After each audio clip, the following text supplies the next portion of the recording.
Buenas tardes a todas las que están aquí. Me da muchísimo gusto presentarles la conferencia o el webinar que hoy vamos a iniciar, que se llama Sentir el movimiento de la vida. Nos da muchísimo gusto su participación porque sabemos que quien nos convoca en esta tarde-noche es Ivonne Guevara, que ella es de Brasil. Es filósofa y teóloga ecofeminista. ¿Quién no la conoce? Todas las que estamos aquí sabemos de su sabiduría como una mujer que escribe también, miembro de la Congregación de las Hermanas de Nuestra Señora, asesora de grupos sociales y autora de libros hondos y profundos como también de artículos. Es una mujer que nos hace pensar y no conformarnos a la primera con los conceptos que adquieren un estatus en nuestra mente y parece que no pueden cambiar. Pero ella nos dice, todo cambia, todo tiene movimiento. Y hoy con este tema nos lleva a tocar las emociones que implican el movimiento de todo, de pensamiento, de lugar, de espacio, de tiempo. Y como lo vemos aquí en estas pantallas, nos encontramos de diferentes lugares de este continente y posiblemente del mundo, porque veo también gente de España, y que nos invita a que la vida es un constante movimiento de energía, y ella con esta conferencia nos va a contagiar con esto para seguirnos moviendo en la vida. Pues bienvenida, Ivonne, te damos toda la palabra y nos da muchísimo gusto que estés con nosotras. Adelante. Muchas gracias, Roselvira. Es una alegría estar con el grupo de Educater y una alegría rever las amigas de tantos años.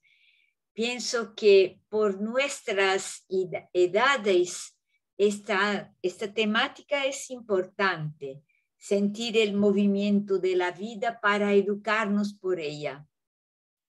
Educarnos y como viejas también tenemos que educarnos, ¿no? A veces pensamos que ya estoy vieja, ya no tengo que educarme. Sí, tenemos siempre que educarnos. Educarse es seguir el camino, es aprender del camino que se llama hoy, ¿no?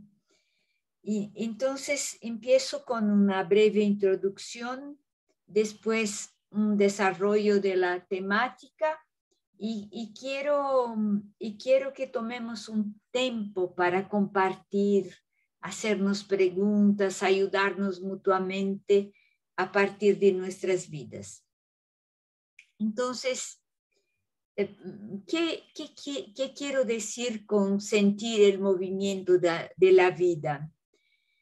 Es que sabemos que todo se mueve, pero no siempre nos damos cuenta que todo se mueve. Y sobre todo no nos damos cuenta cuando somos tercas en algunas posturas nuestras. O sea que nos damos cuenta que sí, todo cambia, pero hay cosas que son absolutamente estables, como si lo estable también no era cambiable. Lo estable cambia también, pero es estable y cambiante al mismo tiempo. Parece una contradicción, pero no es una contradicción filosófica. Lo que es estable es un estable que está moviéndose en el tiempo. No es este movimiento que lo desestabiliza, es otra cosa que vamos a ver.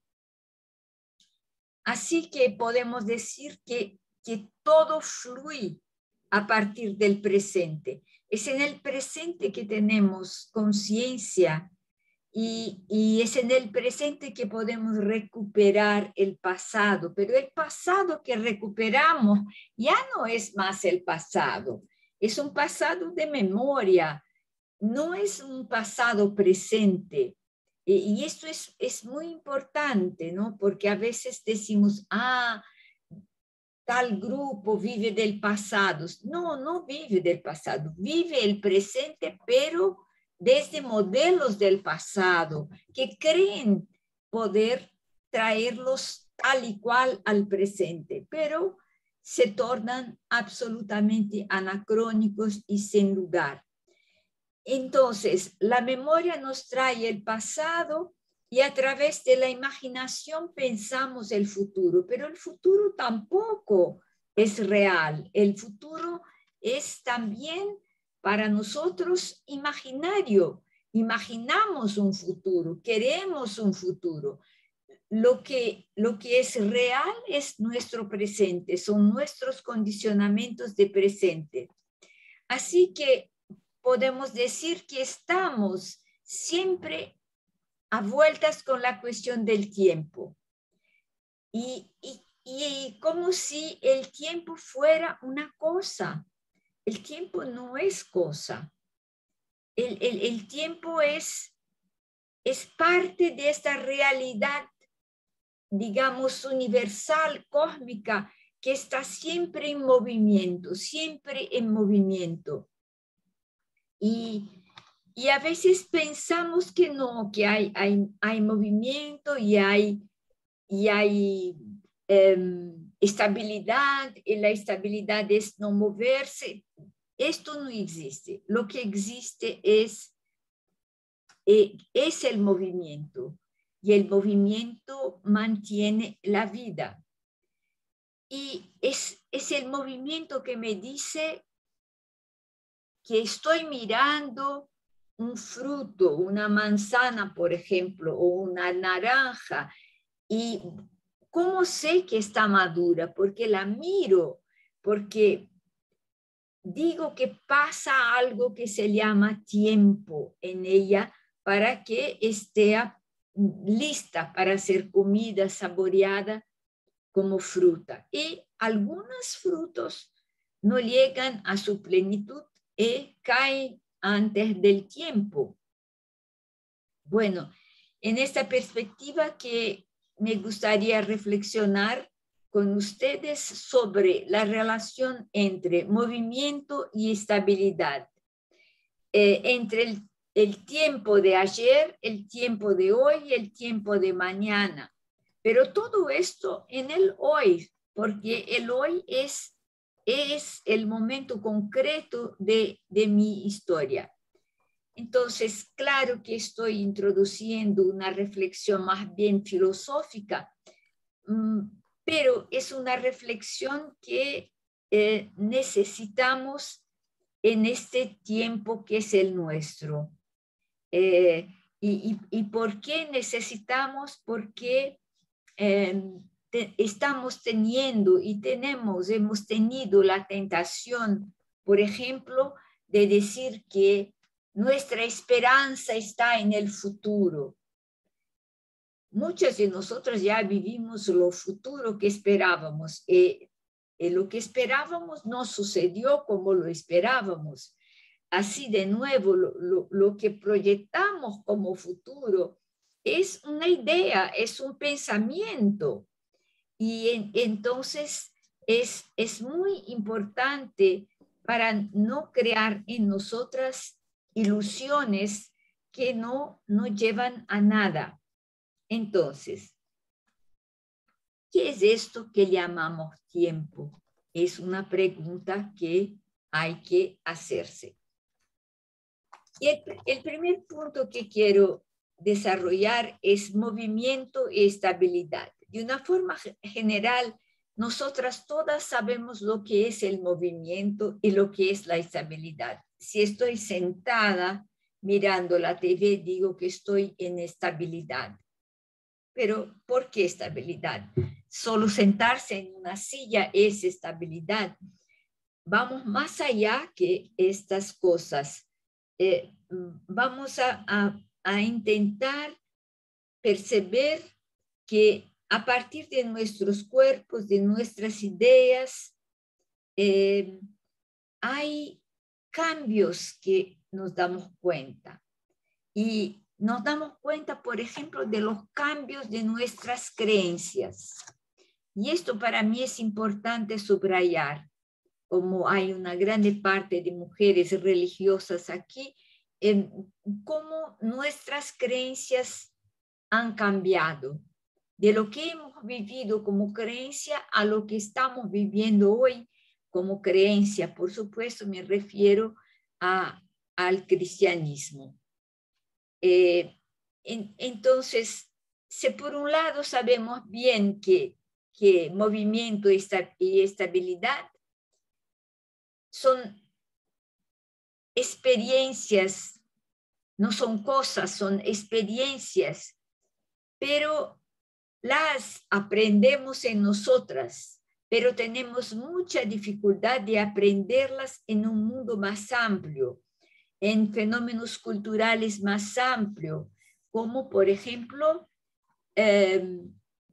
los contenidos, los análisis, la historia. Pensamos que, sobre todo cuando tocamos asuntos de religión, que esto tiene que ser absolutamente estable, y en realidad no es. Entonces, por eso que percibimos hoy que nuestros cuadros de vida están movedizos, se mueven demasiadamente. Y este movimiento hoy, como lo percibimos, tiene un pluralismo con contornos muy narcisistas. Me explico.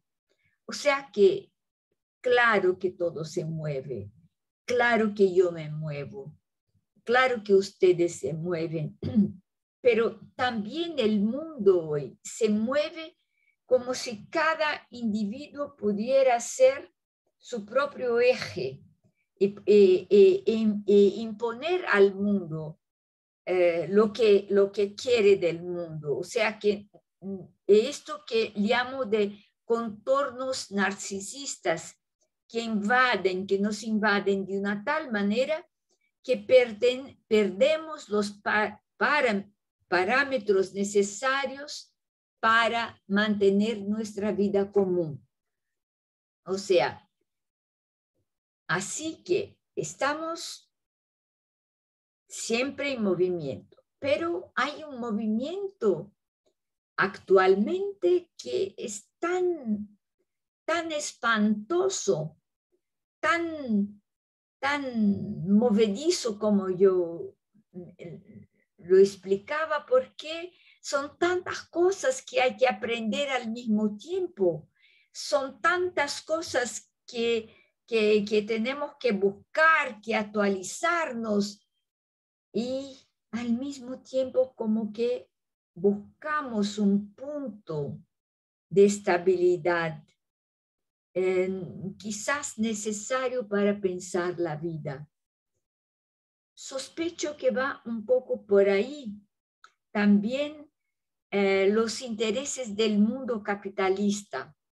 El mundo capitalista necesita de movimiento continuo para vender su producto. No necesita de gente que piensa, no necesita de filósofos, teólogos, no necesita de monjas, ¿no? que quieren rezar o que hacen un voto de estabilidad. No, esto no. El capitalismo necesita movimiento y quiere siempre estar vendiendo su producto y despertando nuestro deseo para comprar ese producto. O sea que no hay mucha estabilidad en el mundo capitalista. Claro que cuando hablo de movimiento y estabilidad, estoy hablando también de un nivel psicológico. O sea que es psicológicamente que nos damos cuenta de este movimiento continuo. Es psicológicamente que nos damos cuenta de la necesidad de algo que sea estable adentro de este movimiento continuo. Entonces, el capitalismo es muy movedizo. Por otro lado, hay también grupos, teorías políticas, teorías religiosas también que son fixistas, que se fixan como si esta fuera la verdad y que hay verdades para ellos que son absolutamente inmutables. Y así que hacen el balance con el mercado capitalista global, ¿no? O sea, el mercado necesita de una cierta estabilidad de ellos para hacer su venta de cada vez nuevos productos. Entonces, de esta manera, movimiento y estabilidad no se excluyen. Se encuentran en el equilibrio de nuestras vidas y son absolutamente necesarios para nuestras vidas. La cuestión es cómo llegar a un cierto equilibrio.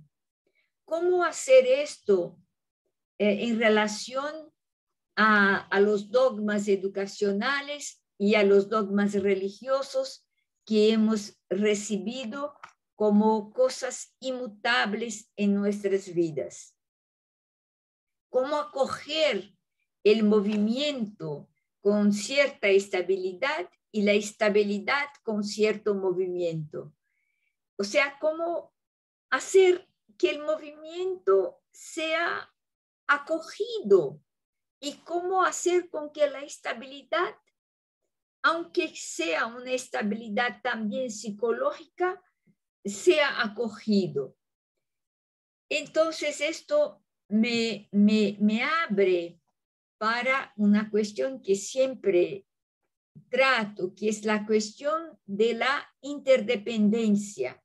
El planeta vive de movimiento continuo y movimiento en estabilidades constantes que se mueven también. Las estabilidades se mueven también. Entonces, para refletir un poco sobre esta cuestión, quiero invitarlas a salir un poco de la racionalidad adulta y entrar en los cuentos. Los cuentos, puede hasta ser los cuentos de hadas o los cuentos de muchas culturas, en las parábolas, porque, por ejemplo, las parábolas no tienen un tiempo fijo, son sin tiempo, aunque leídas en un tiempo, pero ellas son historias imaginarias, son cuentos que van a invitarnos a una creatividad donde se puede conjugar mejor la movilidad, el ritmo continuo y algo de la estabilidad. Y van a entenderme por qué les invito a entrar en los cuentos. Porque los cuentos tienen primero una estabilidad. Contamos la misma historia. Los niños aman que se les cuente la misma historia. Es que necesitan grabar esta historia y después contarla, ¿no? Y es interesante que estas historias sin tiempo fijo y sin espacio fijo, estas historias, estas parábolas nos invitan a la creatividad, a una creatividad que huye, está afuera del movimiento del progreso, del movimiento del capitalismo. ¿De qué sirve, por ejemplo, contar la historia de la mujer que perdió una moneda y fue a buscarla por toda la casa, barría la casa para encontrar una moneda? Para el capitalismo no sirve. Pero, ¿quién es esta mujer? No tiene identidad. ¿Dónde se pasó esto? Tampoco sabemos.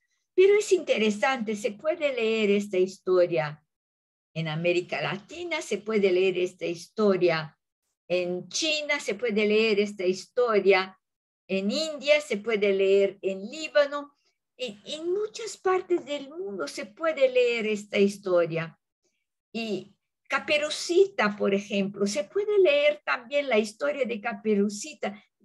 Caperucita tampoco tiene tiempo, es en el tiempo, pero su historia es afuera del tiempo.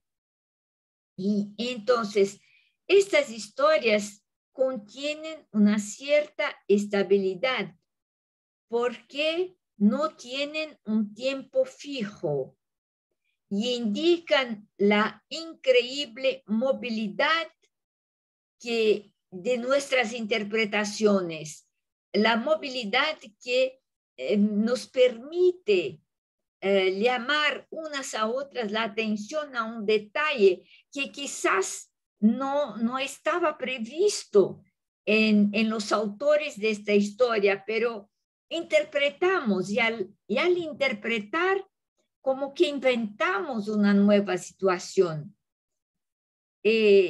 Entonces, por eso que a mí me gusta decir que para entender mejor y avanzar en vista del bien común, hay que entrar en estas historias. Y por eso quiero que me permitan reflexionar sobre esta cuestión. A partir del comienzo de un cuento. El cuento empieza así. Era una vez. O sea, una vez. En un momento, en un tiempo. Y este era una vez, viene de muchas, puede venir de muchas culturas. Hay coletáneas de cuentos, parábolas que vienen de muchas culturas. Y entonces se puede entender a partir de estos cuentos algo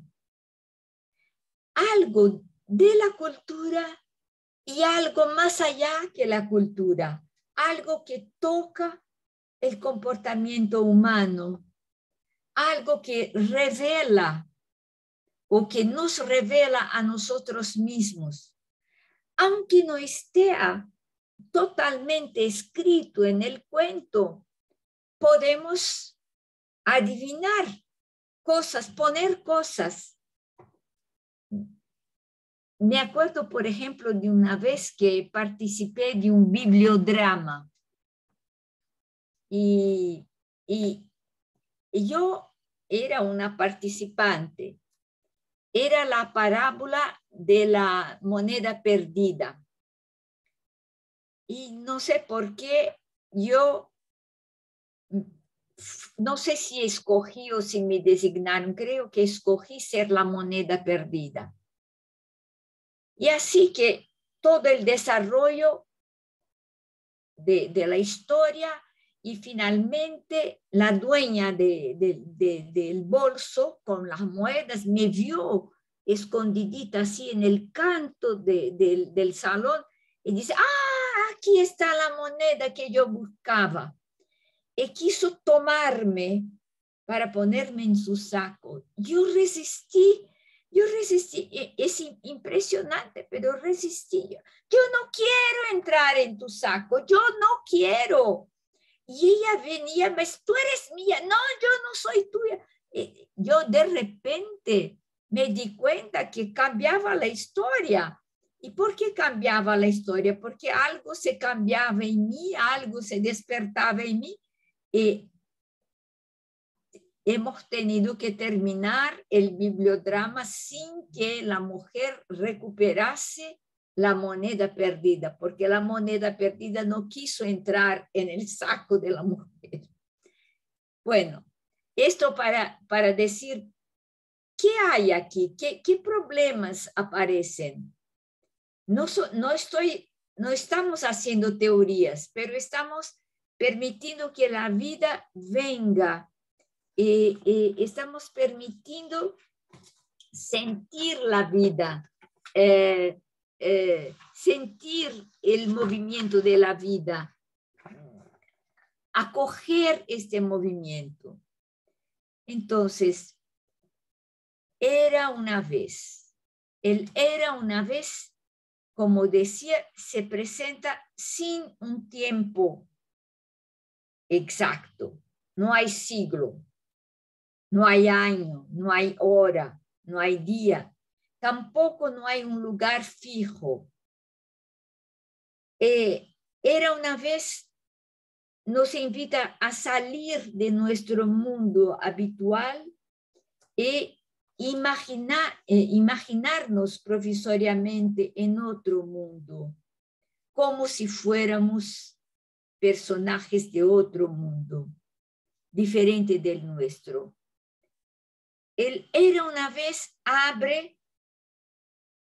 ábrese en cuentos, en pequeñas historias, en dichos, en proverbios populares, que tienen que ver con historias, que tienen que ver con el mundo, más allá de las teorías, pero que revelan algo. Por ejemplo, un cuento nos cuenta la historia de un rey muy poderoso que guardaba plata y un día las polillas le comieron todas las platas. Y después conocemos la historia de un rey, de un señor muy sabio, que entra en una disputa entre dos mujeres que reclamaban para sí el mismo hijo. Ustedes se imaginan qué interesante para la educación popular y para la educación de nosotras mismas. Un rey que dice, bueno, ahora si las dos quieren el niño, ustedes conocen esa historia, voy a partir el niño mitad para una, mitad para otra. No haga esto. Es una historia, es un cuento. Después hay hay una otra historia de algunas mujeres que tenían en sus bolsos panes y pescado seco. Y estaban mucha gente escuchando un señor que les hablaba. Y la gente tenía hambre y estas mujeres entonces compartieron su pan. ¿Ustedes se imaginan qué pasa con esto? ¿Qué aprendemos de más allá de las teorías? Aprendemos algo que estos cuentos nos dicen. Y después hay otra historia de un perrito que pudo salvar una niñita de un incendio. ¡Ay, qué cosa linda! Y el gato que hacía compañía a una viejita, que hay una historia ahí. Y también se habla de historias de los árboles que servían de morada para los pajaritos y que servían de morada para algunas personas, algunos campesinos. Entonces, estas historias provocan, estas historias sin tiempo provocan nuestro pensamiento, nuestra ética para los tiempos actuales, no en forma de teoría, no en forma de deber ser, pero en forma de participación, de construcción de caminos que queremos para nuestro tiempo. Entonces, el texto del cuento, de la parábola, es de una cierta manera la estabilidad, pero una estabilidad en movimiento, pero es la estabilidad. Y las múltiples interpretaciones son el movimiento que representa el propio movimiento de la vida. Son las múltiples hermenéuticas, para usar una palabra más erudita, a las múltiples hermenéuticas que están alrededor de un texto. Y es interesante que en los cuentos y en las parábolas no hay obligatoriedad de una única interpretación.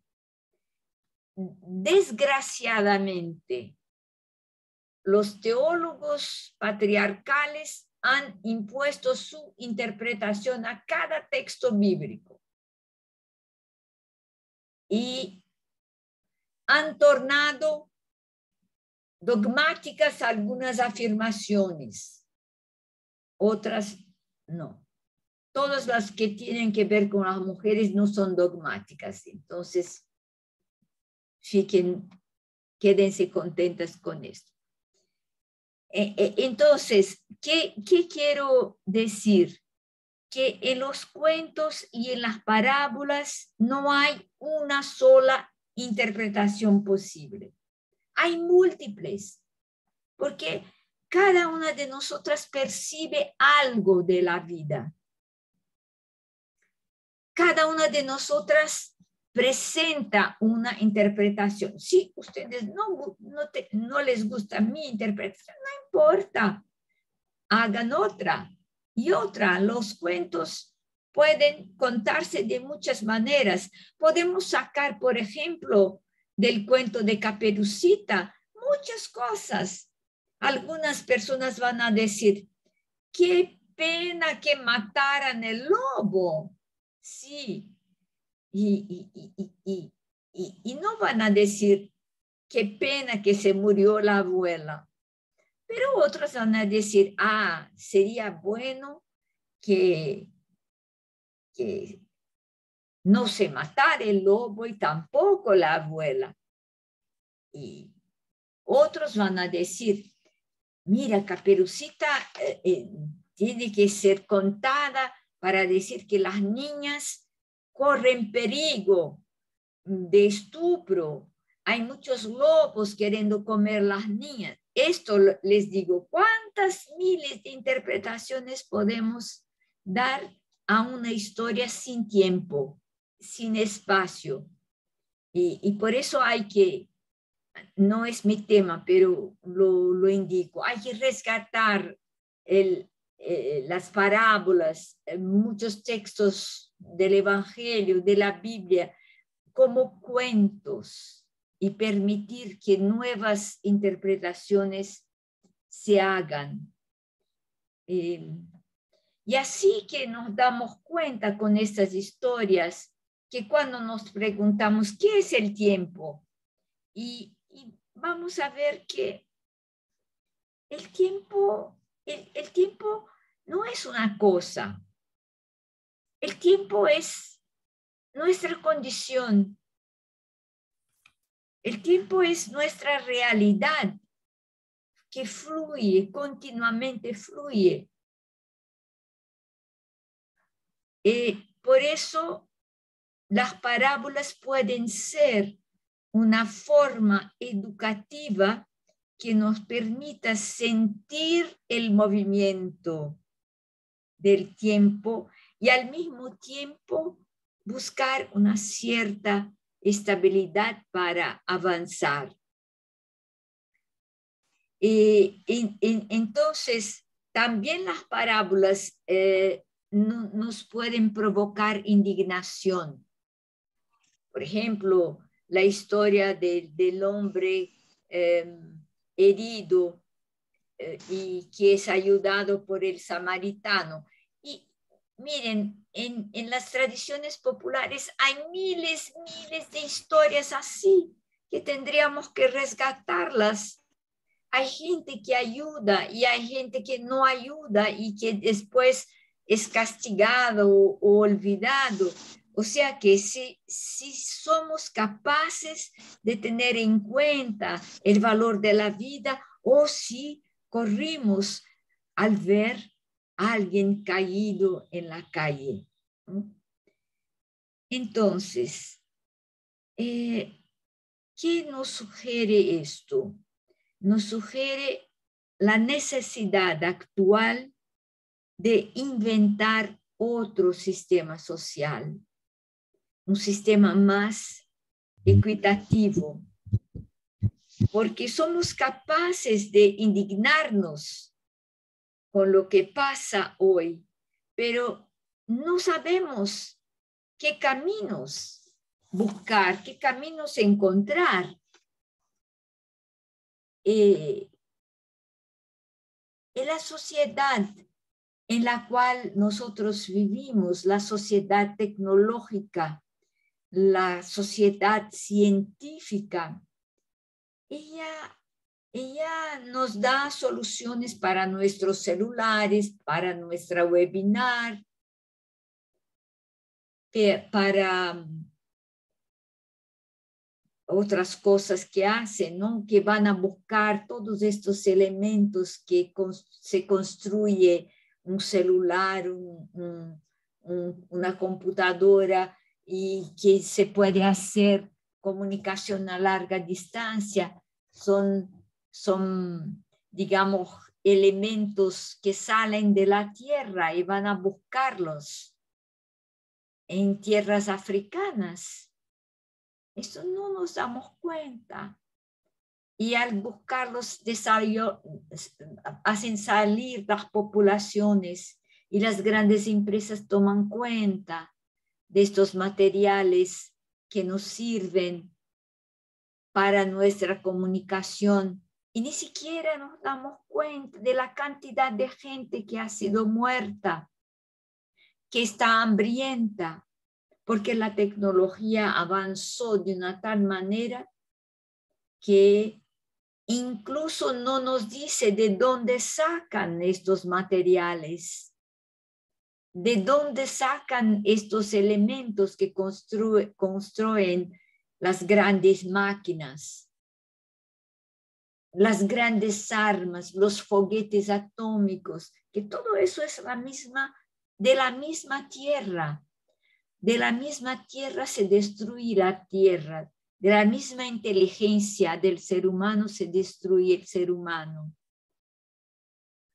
No nos han dicho de qué tierras han tirado los materiales básicos, los conductores de celulares, de televisiones, de computadores, pero algunas personas dejan salir la noticia que muchos han muerto en cuanto las empresas explotaban.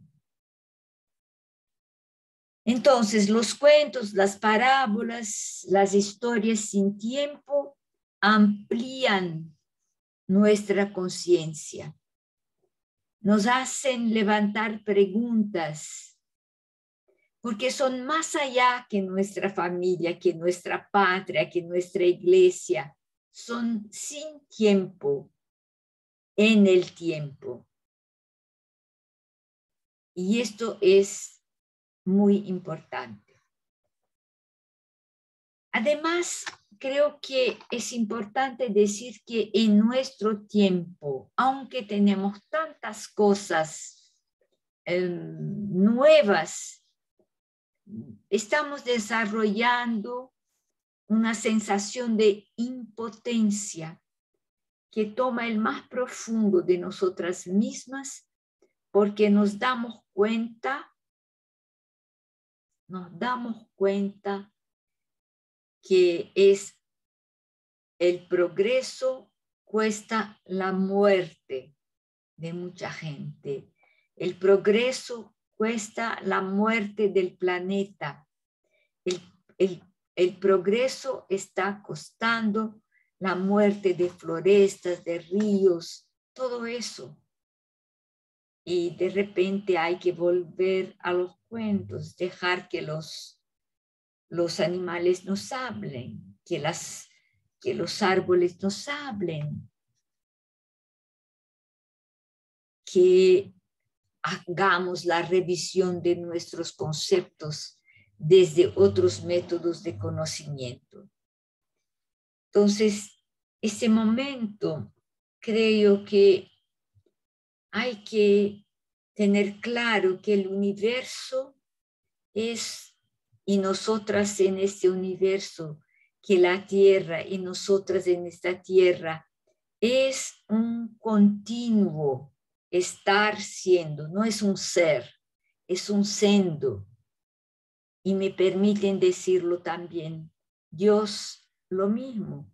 Dios no es una persona chiquitita que lo ponemos arriba, pero Dios es un verbo, sendo en el mundo como misterio mayor. ¿Qué es el tiempo? De nuevo, el tiempo es algo en el cual somos, pero también es una invención del pensamiento. Decimos siglo tal, todo eso organizamos con el tiempo, 100 horas, el minuto en 60 segundos. Esto es fruto del pensamiento humano, esto no es la realidad del tiempo. Esta es una manera intelectual de contar el tiempo. Antes no había esto, y para muchos grupos todavía que viven en selva, tampoco existe. Es el sol, es la noche, son las estrellas que les hablan que ahora es hora de acostarse, ahora es hora de levantarse. El tiempo cronológico es el tiempo establecido por el pensamiento de los teóricos. Es una invención que nos condiciona a un punto que digo así, yo hoy no tengo tiempo para visitarte. Yo tenía un hijo en el pasado. Yo amaba a aquella persona cuando era joven. Mañana vamos a cambiar el mundo. Entienden que estas frases es como si el tiempo fuera algo, una cosa. El tiempo no es. El tiempo es un fluirse. Y nosotras así que nos apegamos a un tiempo pensado, a un tiempo cronológico, a un tiempo psicológico, como si fuera un objeto. Y esto hay que decir, no, vamos a permitirles ser una densidad múltipla, aunque digo, es mi tiempo, pero este tiempo es múltiplo. Bueno, voy a avanzar una palabrita. En el cristianismo hemos inventado tiempos eternos. El tiempo eterno es una invención. Lo que sabemos es que todo se mueve. Y más que eso no sabemos. Pero inventamos un tiempo de felicidad para otro tiempo. ¿Qué garantías tenemos de este discurso que ha sido construido en un tiempo de dolor y en un tiempo de persecución? Pero seguimos y hacemos promesas. Por toda la vida te voy a amar. Pero ¿cómo lo hago? Por toda vida. Hacemos votos también por toda la vida, eternos, para garantizar la perenidad del amor. O sea que son movimientos comprensibles, pero ubicados en un tiempo en que se creía que el tiempo era una cosa de durabilidad absoluta. Esto no es la realidad del tiempo. No conocemos esta cosa que llamamos tiempo, solo conocemos el fluir de la vida. Y de esta forma, creo que si imaginamos un tiempo lindo, vamos a estar protegidas de todos los dolores, de las intemperies de la vida, de la muerte, de las dudas, y como si buscáramos una estabilidad en este tiempo imaginario. Y ahí creo que somos invitadas a entregarnos a un misterio mayor a partir del cual lo que sabemos es que todo fluye y que cambiamos continuamente, diariamente, a todo momento cambiamos. Y para acoger este misterio mayor, hay que, ustedes han preparado una webinar sobre el desapego en Santa Teresa de Ávila, y yo lo siento como algo importante, desapegarse, o sea que no apegarse de forma posesiva a un tiempo, a una verdad, a un texto, a una forma de vida, a un bien, una persona, a una idea, a una ley. No tornarlas cristalizadas en nosotras, no fijarlas como realidades temporales inmutables. Pienso que al contrario del tiempo del misterio mayor, el capitalismo introdujo la competición, la concurrencia para obtener lucro. Y por eso el capitalismo incentiva la violencia. Pero frente al límite de esta competición, de este apego a las riquezas, del crecimiento siempre mayor, hay algo que es importante: acoger el no saber. Acoger el no saber en el misterio mayor. Desapegarse. Desapegarse es la percepción de la realidad múltiple del mundo y de las múltiples opiniones sobre él. Y acoger el hecho que tenemos una opinión que vale, pero es una opinión, no es la verdad absoluta. Entonces, hay que mirar el mundo como si fuera un caleidoscopio en que las partes están continuamente en movimiento. Pero hay algo que es mi mano que segura el caleidoscopio. Hay esta mínima estabilidad que me permite simplemente caminar en estado de palpación, como diría San Pablo. Caminar en la oscuridad, pero en estado de palpación, quiere decir lentamente, sabiendo cuál es el paso que es mi próximo paso. Y ahí me doy cuenta que voy a reducir, si no, no termino. Me doy cuenta que nosotras tenemos que abrazar nuevos contenidos, nuevos sentimientos, nuevas formas de educarnos. Educarnos en la interdependencia, educarnos en la interconexión entre nosotras. Y para eso creo que tenemos que, además de las parábolas, de los cuentos, de los proverbios, incorporar informaciones en relación a la destrucción del ambiente, incorporar recuerdos de personas que no son recordadas.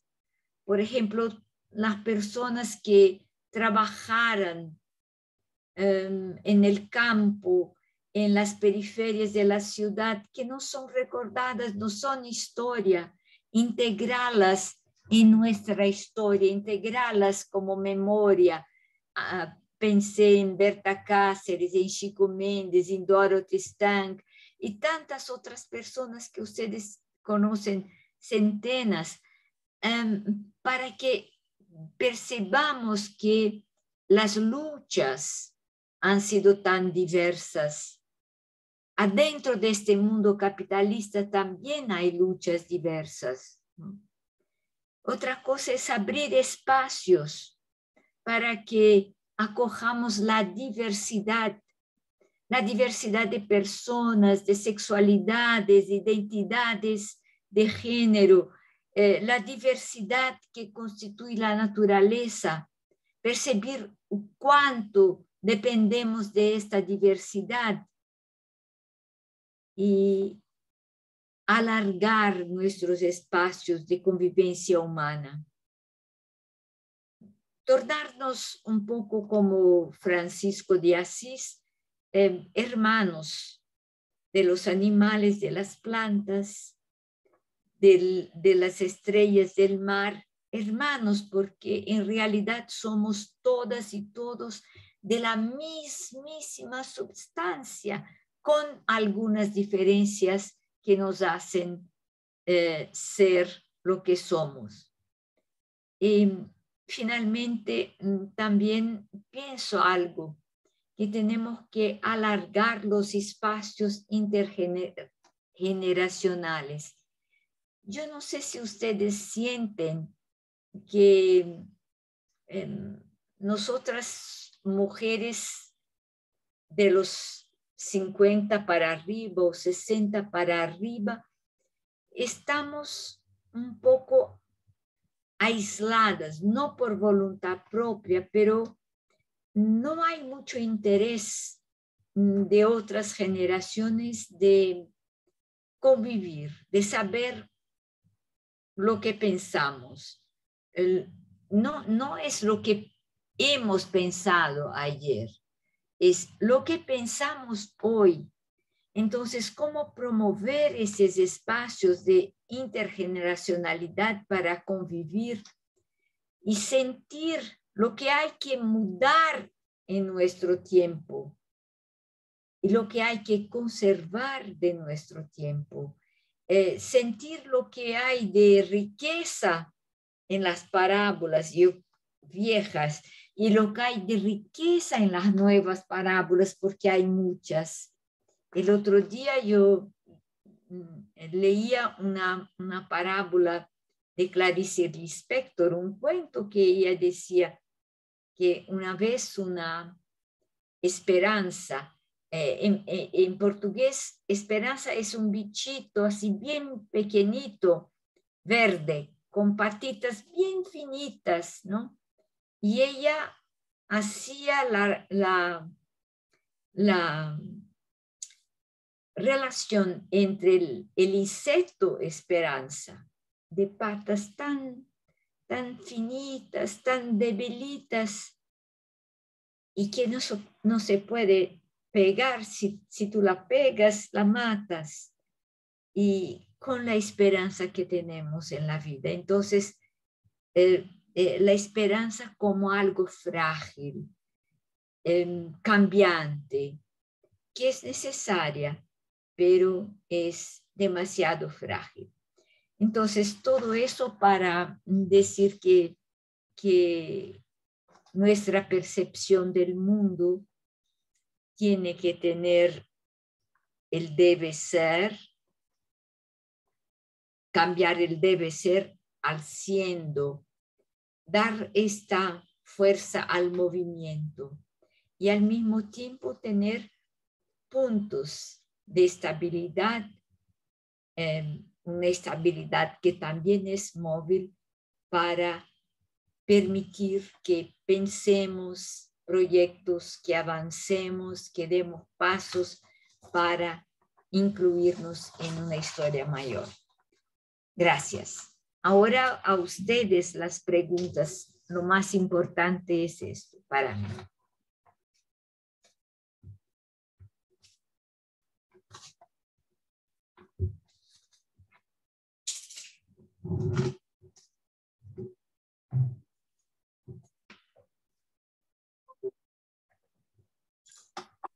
Bueno, pues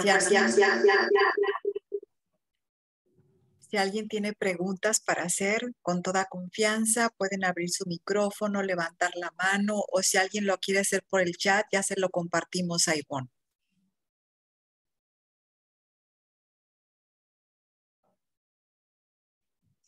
También críticas así, cosas oscuras, impases, porque todo es en estado de movilidad, ¿no? Y esto es importante. Cómo nos sentimos al escuchar estas cosas, si nos sirve, si no nos sirve, no sirve para nada. ¿Para qué sirve?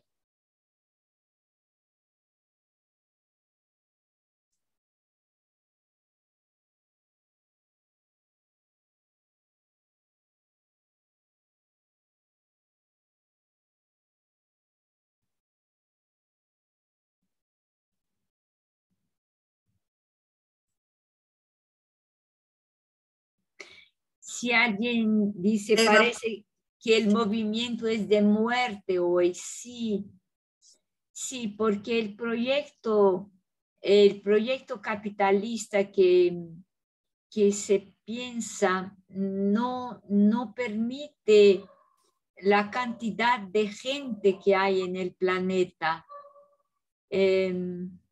Parece horrible lo que voy a decir, pero muchos autores, y estoy segura que hay algo de verdad en esto,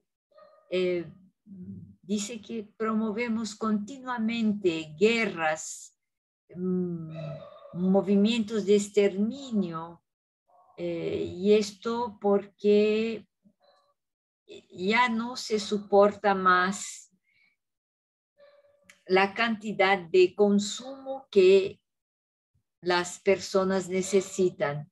Y entonces, en vez de pensar en otro tipo de economía más distributiva, en otro tipo de culturas donde el deseo de poseer no sea tan grande, porque toda la gente quiere poseer, poseer, es casi un ideal.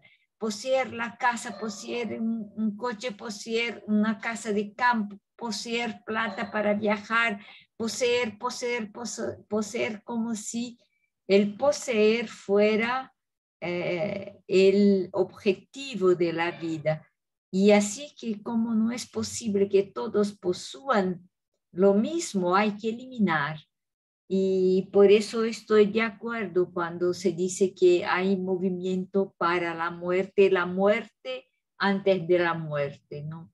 La muerte anticipada. Eva Sotelo parece que levantó la mano. Sí, muy buenas tardes, Ivonne, y a todas las participantes. Fíjate que más que una pregunta es como un pensamiento en voz alta que me gustaría contrastar contigo. Cuando hablas del tema de las historias, ¿cómo asumimos y cómo interpretamos estas historias, cuentos, parábolas, ¿no? que son comunes a todas las culturas? pero pensaba yo en la posibilidad de generar nuevos relatos, ¿no? De generar nuevas historias. Claro. Y hasta pensaba como en la posibilidad de que fueran relatos no personales, sino comunitarios, ¿no? Con las realidades que vivimos hoy, eh, pues con las necesidades que tenemos hoy. Entonces era eso solo. Totalmente de acuerdo. No, no sé si yo he sido suficientemente clara, pero es por ahí, o sea, rescatar estos cuentos sin historia pasado, pero rescatar nuevos cuentos de hoy. Y hay muchos, muchos, muchos, muchos, ¿no? Que podemos hacerlos como una historia de nuestro tiempo, pero sin tiempo, o sea, que puede ser retomada pero te agradezco, Eva, de recordarlo, pero por supuesto que esto es fundamental. Muchas gracias. ¿Alguien más? Liliana. Sí, mi pregunta es, ¿cómo abordamos esto desde el punto de vista de los niños?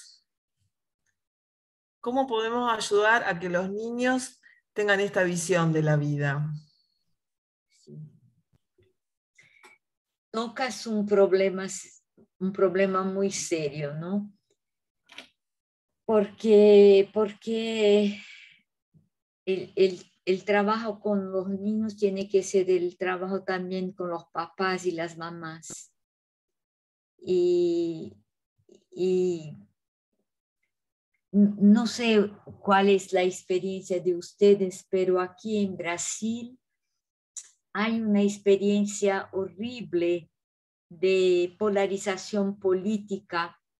Y así que, por ejemplo, si una maestra enseña algo que puede oler justicia social con modelo de la izquierda, hay una intervención de un papá, de una mamá que están enseñando el comunismo a mi hijo, a mi hija. Hay casos también de mucha violencia en las escuelas públicas de estudiantes contra maestros. Y entonces, al hacer esta pregunta que es importantísima, Liliana, estamos quizás necesitadas antes de pasarlos a los niños, rever cómo están siendo nuestras escuelas, no solamente las escuelas privadas que tienen quizás una estabilidad mayor, pero también las escuelas públicas, cómo están siendo, qué condiciones tenemos de hacer esto. Bueno, eso es el fondo. Yo estoy absolutamente segura que el método de historias, incluso de proponer a los niños que cuenten historias o que escriban historias, a los jóvenes también, y presentar historias distintas que hacemos pequeños grupos y las analizamos juntos. Creo que esto tiene mucho más efecto que, por ejemplo, contar una historia, no sé, de la Revolución Francesa, ¿no? O sea que quizás a partir de la Revolución Francesa encontrar historias que se puede también contar. Creo que esto recupera una dimensión más humanista, si yo puedo decir. No me gusta más el término humanista ahora, que está tan desgastado, pero quiero decir un resgate de una vida más completa, un resgate de un cuidado mayor con las cosas. Y entonces tu preocupación, cómo pasar esto a los niños, hay que pasarlos hay que permitir que ellos cuenten sus historias o la historia de otros niños. Hay que abrir también los espacios, no sé cómo, esto es muy difícil, porque los papás y las mamás actualmente están muy ausentes. Pero, por ejemplo, en Brasil, en las guarderías públicas, se pone la niña, el niño de 3, 4, 5 años, pasa el día.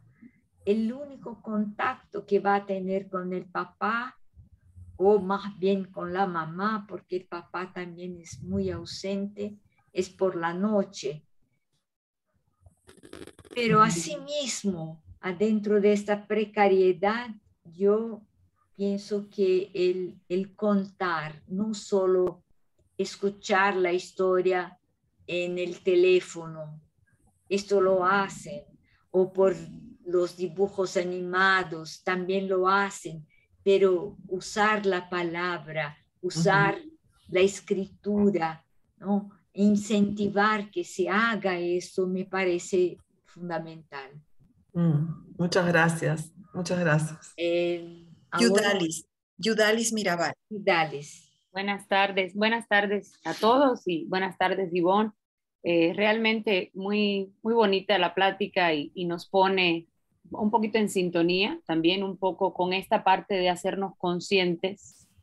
Me gustó mucho la parte de caminar en la oscuridad, en estado de palpación, porque pues en ese estado también nos volvemos conscientes de lo que no estamos viendo, pero además percibimos con nuestros sentidos. Creo que tenemos que pues abrirnos a este mundo de, como comentabas, de lo diverso, de los niños también desde las escuelas que comentaban anteriormente. Bueno, ellos también vienen con un mundo de historias. Todo esto también representa movimientos, porque al nosotros integrarlos, pues ellos también se hacen de historias comunes. Y ahí me toca la parte de verlo, donde dice integrar nuestras memorias, incorporar recuerdos. Ellos también ahí hacen como una historia y recuentos. Nosotros también desde las filosofías para niños a veces interpelamos, les cuestionamos y sale este momento, ¿no? De interconexión, de historias que cada uno trae y nos volvemos conscientes también como maestros y en las aulas de qué necesidad tienen también de una escucha, no del tiempo de clase que a veces son 45 minutos, ¿no? O 50, pero también de ser escuchados, de ser atendidos. Entonces, pues nos deja con gran tarea porque a veces no somos conscientes en la totalidad del día a día de qué necesario es, bueno, integrarlos, integrar en sus historias a las nuestras también llevarlas y ver cómo podemos enriquecerles más la vida, alargar estos espacios, como comentabas, de convivencia humana, y si no, a lo mejor el término de humanizar, pero creo que sí, humanizar el trato, cada vez más nuestro trato con los papás, con los alumnos, con nuestros compañeros,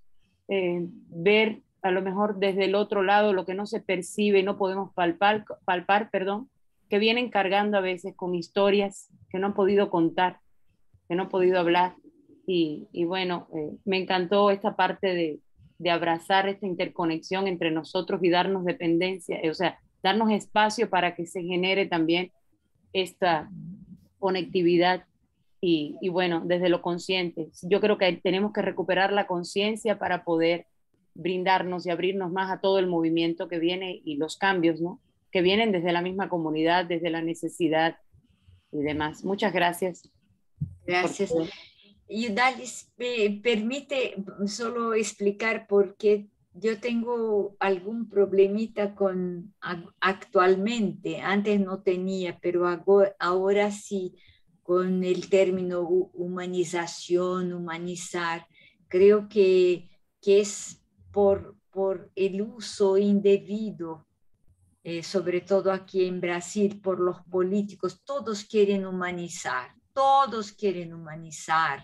humanizar la escuela, humanizar el trabajo, pero en realidad utilizan esta palabra como casi destructiva, yo diría, porque el humano está siendo actualmente tremendamente destructivo del humano. el humano está siendo destructivo de la naturaleza, destructivo de los pueblos ancestrales como los pueblos indígenas y los pueblos de África aquí en Brasil. Y entonces quizás yo a veces hablo de regular la humanización, entender de qué humanización estamos hablando, porque los excesos de humanización a veces son destructivos de la floresta, destructivos de la humanización de los animales. Los humanos toman lugar de otros, destruyen otros. Entonces quizás es una humanización que precisa ser revista. ¿Hasta qué punto van mis derechos de humanizar, ¿no? Es por eso. Muchísimas gracias, Ivonne. Excelente. Regina. Hola, buenas tardes. Muchas gracias por la plática acerca del sentido sentir el movimiento de la vida. Y bueno, me gustó muchísimo la parte en donde se compara a los cuentos, ¿no? Con la época actual, ¿no? Porque ese es un ejemplo vivo, ¿no? De este movimiento que es inminente, ¿no? Y es constante porque pues todos estamos vivos y todos nos estamos moviendo siempre, ¿no? Yo soy maestra de niños pequeños, doy 2 materias, siento yo, muy importantes. Una cuida el corazón y el espíritu y la otra cuida el pensamiento. Entonces, creo yo que en relación a lo que comentaba Liliana, pues partir desde, y un poquito conectando con lo que dijo Yuya yo diría que es más bien partir como que de la realidad, ¿no? Partir de las experiencias cercanas que tienen, no solamente en la familia o en la comunidad escolar, sino también a través de, a lo mejor de pláticas o inclusive, ¿no? De los mismos cuentos, ¿no? Tantos cuentos que hay y bueno, tantos también materiales que hay en relación al cuidado del ambiente, a la educación para la paz y la no violencia, ¿no? Las cuestiones de equidad, ¿no? Entonces, yo creo que hay mucha tela de donde cortar. Y ahorita que estaba escuchando todo lo que han dicho antes, hay una palabra, hay una frase de un filósofo que se llama Marc Bloch, que dice, la incomprensión del presente nace fatalmente de la ignorancia del pasado, ¿no? Y ahí hay movimiento también, ¿no? Hay movimiento y nos invita siempre a la acción, a estar buscando, a estar atentos, a aprender de las cosas que ocurrieron, a lo mejor no tanto para no cometer errores, porque somos humanos, ¿no? Y a veces se nos puede ir algo, pero a lo mejor sí tener cuidado y tener un poquito de sentido común en las cosas que hacemos, ¿no? Y pasar eso, ¿no? Pasar eso a los niños, a nuestros alumnos, a nuestros hijos, ¿no? Para que hagamos un mundo diferente, un mundo pues en donde no haya desesperanza, ¿no? Y que al contrario haya esperanza, haya como un por qué vivir, ¿no? Muchas gracias por la plática, me gustó muchísimo. Gracias, Regina. Es interesante que compartiste tu experiencia con los niños. Yo personalmente no tengo ninguna experiencia de maestría con niños. Yo empecé a ser maestra ya de los chicos de de 16 años para arriba, el segundo grado y después la universidad. Pero sí he tenido convivencia con niñas, niños de barrios populares cuando yo vivía en el nordeste de Brasil. Y me doy cuenta que hay muchas interpretaciones de cosas, de las mismas cosas, ¿no? Y por ejemplo, cuando citaste este filósofo que habla de la ignorancia del pasado, yo diría también, agregaría también la importancia de las múltiples interpretaciones del pasado. No sé si ustedes se dan cuenta, pero en todos nuestros países han hecho la historia oficial de los varones importantes, muy pocas mujeres, pero la historia de nuestros países es hecha más por los varones importantes, por las fuerzas armadas, en la iglesia por los sacerdotes, ¿no? Y las maestras laicas o monjas cuentan muy poco, o sea que no son parte de la historia de la iglesia, no somos parte de la historia de la iglesia, ¿no? Como tampoco somos parte de la historia política. Y así, esta palabra que has dicho del filósofo, ignorancia del pasado, yo diría también ignorancia de la acción de mucha gente que no es reconocida por la historia oficial, ¿no? O sea que permitir que niños campesinos cuenten su historia, permitir que niños indígenas cuenten su historia, permitir que mujeres cuenten su historia, o sea que rescatar esta multiplicidad de historias como también una herencia de nuestro pasado, ¿no?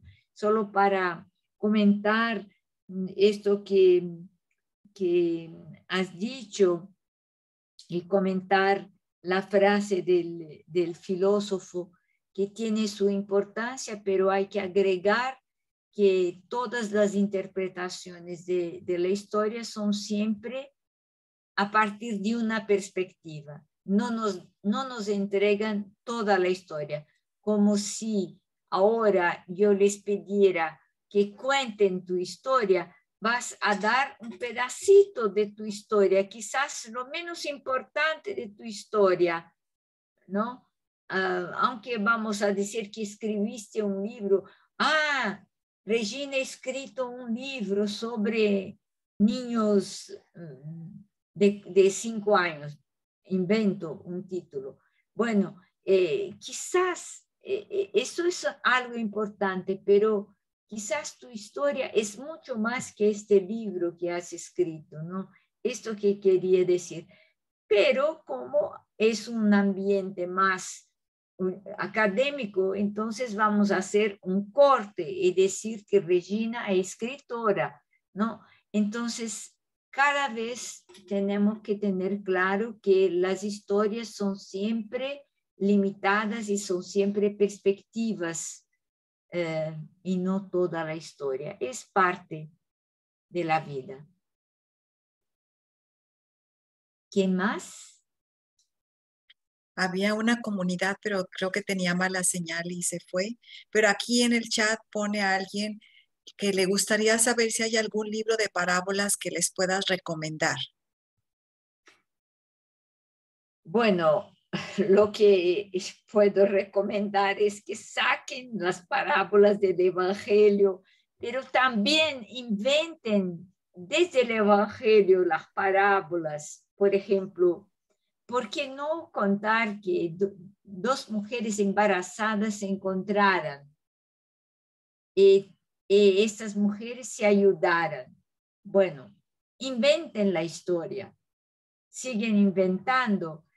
¿Por qué? Porque no tomar, por ejemplo,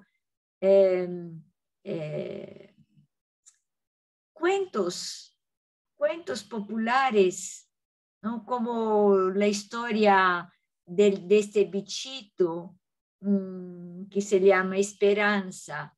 Contar esto, contar otras cosas que ustedes han leído en libros de historia para niños, ¿no? Cada país tiene sus historias para niños, sus cuentos. Buscar en tu propio país lo que hay, por ejemplo, de historias populares y leer, recomponer, modificar, contar, pedir para que se invente historias de la vida real. No, esto me parece que es un método para devolvernos la posibilidad de analizar el mundo en el cual vivimos de una forma más realista, ¿no? No solamente a partir de teorías, porque las teorías, sin dejar de lado su importancia, pero las teorías aprendidas son como que cosas, como que ropas que vestimos sobre nosotras mismas y no nos permite mostrar cómo movemos nuestro cuerpo, por dónde movemos nuestras manos, qué sentimos, qué queremos, qué buscamos, ¿no? Entonces, yo no tengo una indicación, pero hago yo misma mis colecciones de historias que a veces escribo en la computadora, otras veces en un cuadernito. A veces, por ejemplo, el otro día caminaba por la calle y vi un señor que empujaba un carrito con 4 perros y decía: ayuden mis perros a comer. Bueno, no a él, a los perros. Y les aseguro que mucha gente dio plata para los perros. ¿Se puede hacer una historia con esto? Sí. ¿Que los niños van a amar? Sí. ¿Los jóvenes van a amar? Sí. Otra vez también se puede contar otra historia, y es verdad esto que les digo. Yo caminaba, yo tenía un cordón de oro con una cruz pequeñita, y de repente un chico, debía tener, no sé, 15 años no más, o 14, no sé, vio mi cordoncito y llegó cerca de mí en la calle, me dio un golpe así y me sacó. Yo inventé una historia sobre esto. O sea que, y lo interesante es que llevó la corriente, pero la cruz se quedó adentro de mi blusa. Es interesante. Y entonces conté esto como un cuento. Creo que ustedes tendrán que desarrollar la capacidad de observar la vida, contarla, y contarla también para el diferente público con los cuales trabajan.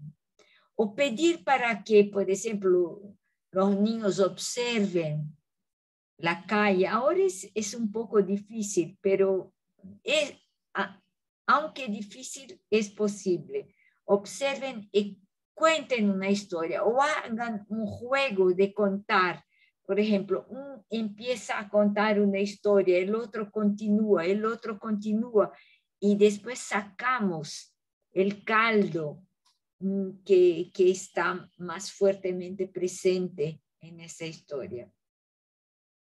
Así que esto es movimiento y esto es también algo de estabilidad, ¿no? Y creer que la estabilidad de las teorías es lo más importante, no lo crean.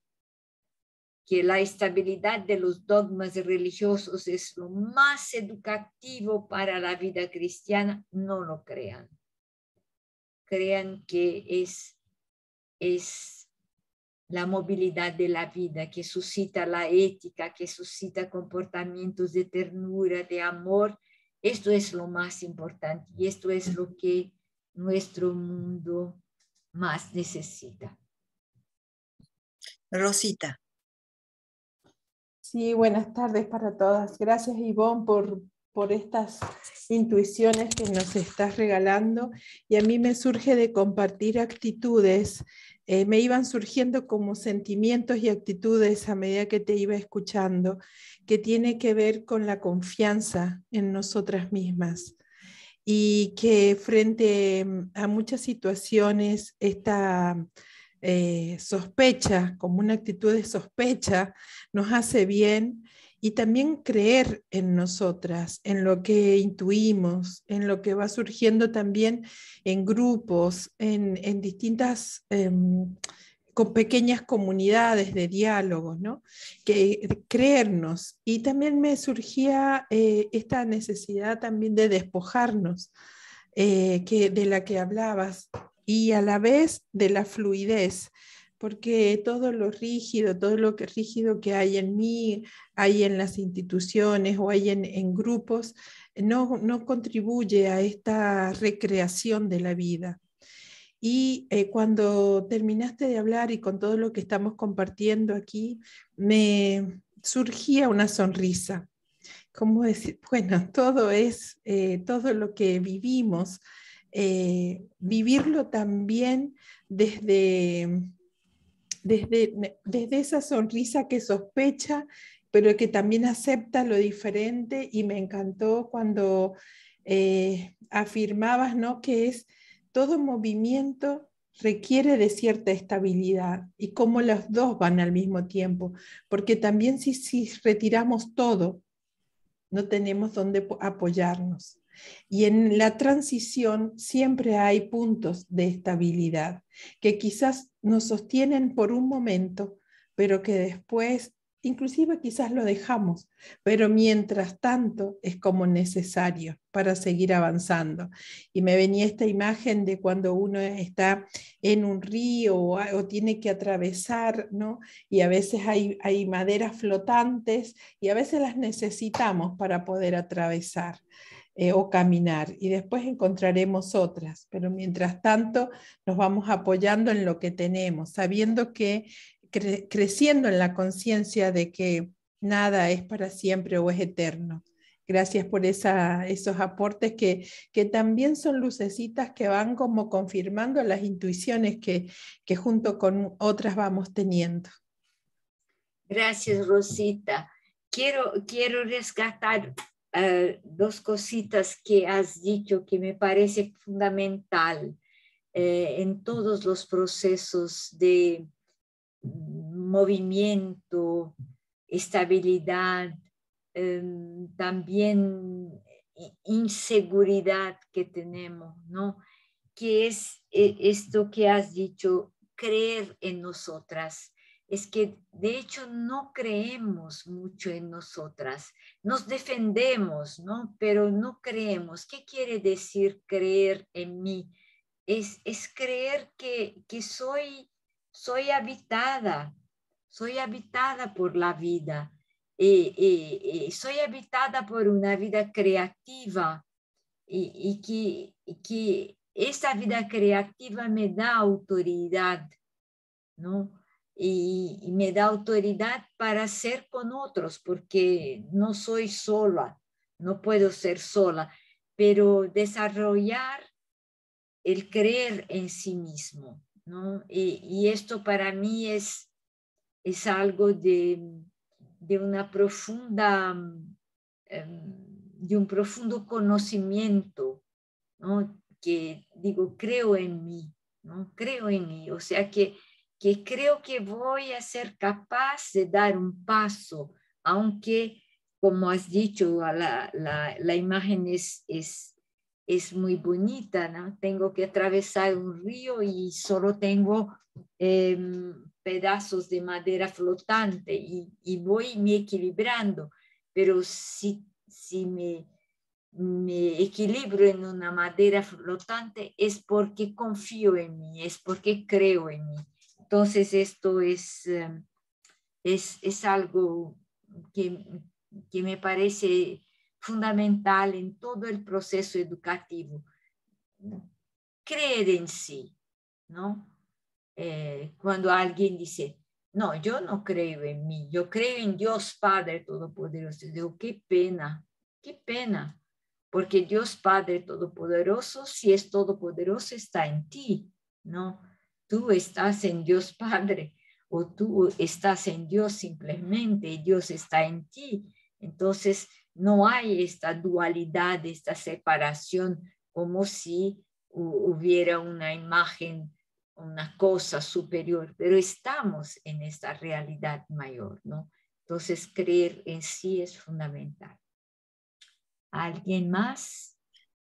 En el chat hay muchos agradecimientos también porque nos interpelas para la reflexión y alguna pregunta. Esta, por ejemplo, dice, ¿en dónde ubicas la santidad? ¿Qué es para ti ser santa y qué implica? ¿Modifica la realidad? ¿En qué aspectos se ha movido el concepto? ¿Qué aporta para modificar la violencia, el hambre, dogmas que definen pero que no se ve que se avance? Hay que crear nuevas sociedades y dónde queda el ser santo como algo estático. Bueno, yo hace mucho tiempo que pienso que esta palabra santo, santa, santidad, huele un tiempo que quizás sigue, ¿no?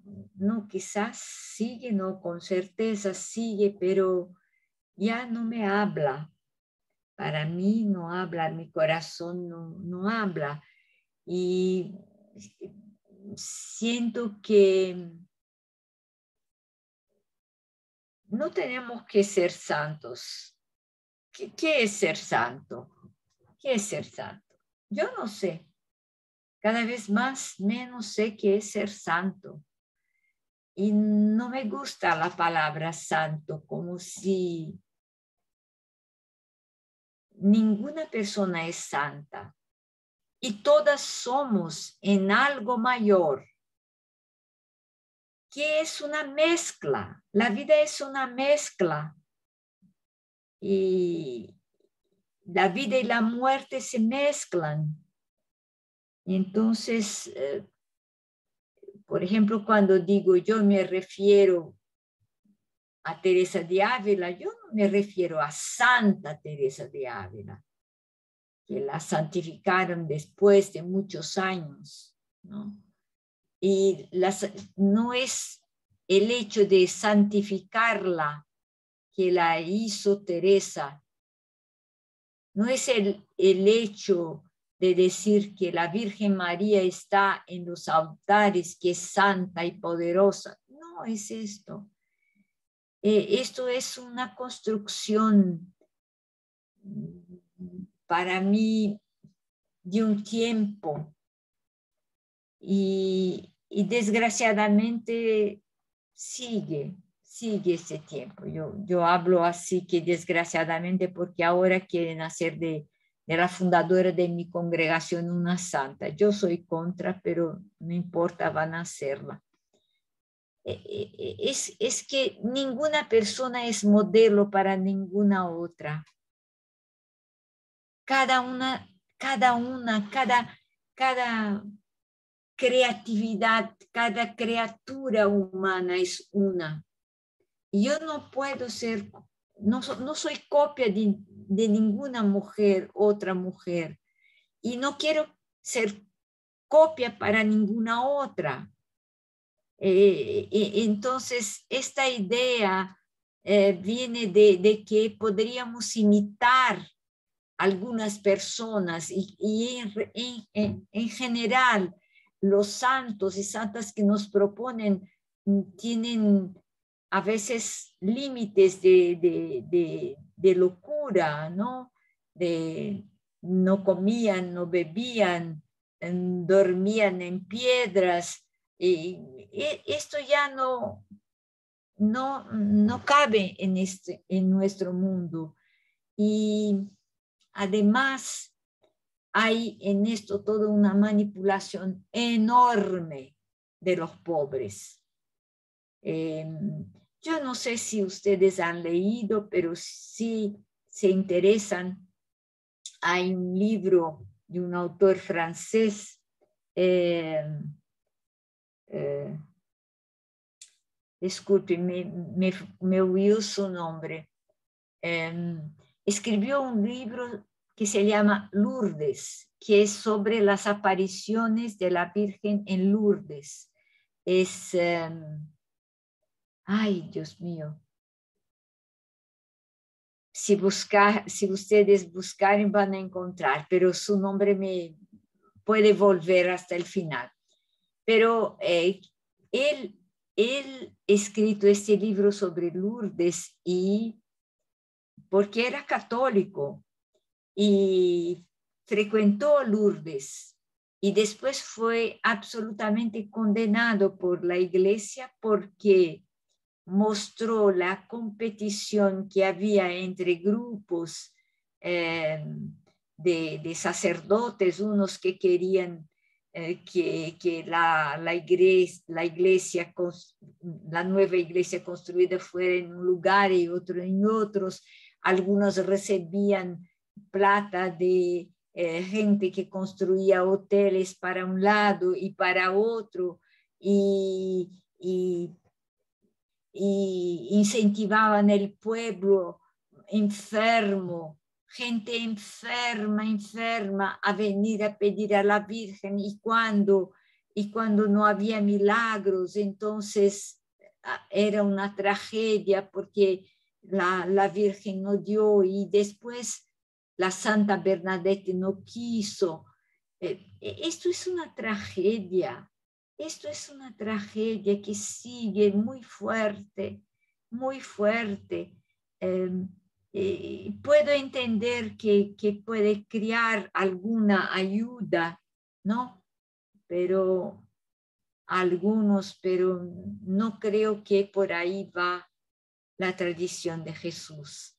Creo que la tradición de Jesús se ubica mucho más en una ética en que nos damos las manos unas a otras y unos a otros, que no es René Laurentin, no, es René Laurentin, lo conozco, no es, puedo buscar y después les digo. Émile Zola, gracias.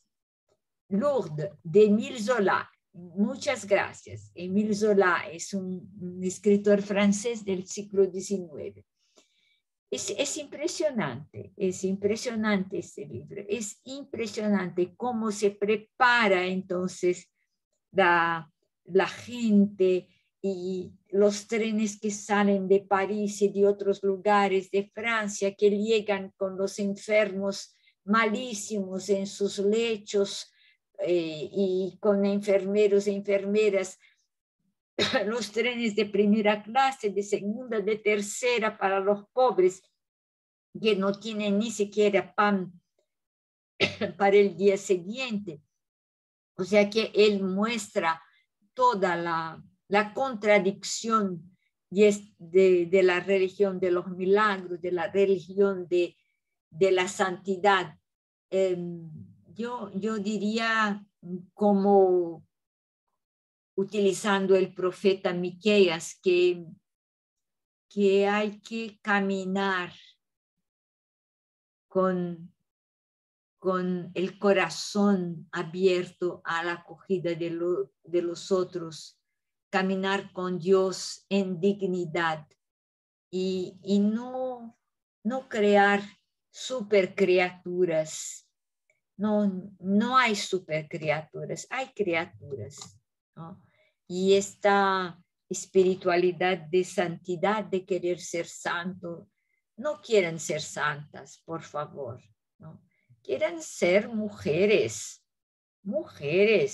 con muchos límites, gracias a Dios, con cualidades, gracias a Dios, enojadas, gracias a Dios, amantes, gracias a Dios, está bien, pero no hay que buscar santidad, porque santidad es un modelo fijo, ¿no? Hasta ahora hay que tener milagros, ¿no? Se hacen santas con milagros. Nuestra fundadora ha hecho hasta ahora 2 milagros, le falta uno. Yo rezo para que no haga ningún otro milagro, pero le falta uno. Y van a inventar, por supuesto que van a inventar un milagro cualquiera, ¿no? Había una hermana de mi congregación que estaba con cáncer, ¿no? Y ha tenido una remisión. Entonces se alegraron mucho, porque era ya casi cierto como el tercer milagro de la fundadora, ¿no? Y de repente la hermana se murió. Entonces se perdió la tercera chance de milagro, ¿no? Así que, por favor, intentemos salir de esta estructura cerrada de manipulación de Dios. Esto es manipulación de Dios. Es poner Dios en conceptos chiquitos, es hacer de la tradición de Jesús una tradición de competición. No es por ahí. Ha sido. Y tengo que confesarles, tengo ternura por la gente que busca todo eso, ¿no? Yo he vivido años en el nordeste de Brasil y algunas veces he estado en Juazeiro, que es considerado una ciudad santa, y me daba pena de ver mujeres sufridas, campesinos sufridos que subían una montaña hasta un crucero enorme con una piedra en la cabeza y subían, para que sus pecados sean perdonados. Dios mío, no, jamás pienso que la tradición de Jesús ha exigido esto de nosotros. Esto es pura invención patriarcal. Discúlpenme. Bueno, siguen los agradecimientos, Ivonne, y una persona dice, que creo que concluye mucho de lo que dicen varias: es tan intenso y tan profundo todo lo dicho, tan real de lo cotidiano, la posibilidad de la conciencia que nos permite la transformación. Ahí está clara la continuidad del movimiento de la vida, y en la otra línea paralela, la estabilidad. Habitarme para poder habitar con el otro. Esto mismo, a condición de habitarme, ¿no? Que saber que soy habitada también, ¿no? Soy habitada por muchas cosas, no solo por ideas, por el aire, por la comida, por los olores, por las amistades, por mis dolores, ¿no? Por mis dificultades, soy habitada, ¿no? Explorar esta habitación de la diversidad y en mí misma. Soy habitada por el no saber las cosas, por la inseguridad, por el odio a veces también, porque odiamos, no hay que temer la palabra, odiamos y nos atristamos porque odiamos. O sea que hay gradaciones en nosotras, ¿no? Y entonces es importante habitarse y saber que hay en nosotras algo de estabilidad, una estabilidad también que se mueve, porque no siempre somos estables, ¿no? Somos más movimiento que estabilidad, pero también estabilidad, ¿no? Esto es importante. Gracias a ustedes. Pues muchas gracias, Ivonne. Un aplauso por todos los lugares en los que nos encontramos. Te agradecemos de corazón tu presencia, tus palabras y que siempre nos impulsas y nos dejas la conciencia movida como para seguir buscando y buscándonos. Te agradecemos de corazón tu presencia en Educater. Hay una hermana, María del Carmen, que... no. Un abrazo a cada una y muchas gracias. Bueno, para otro día.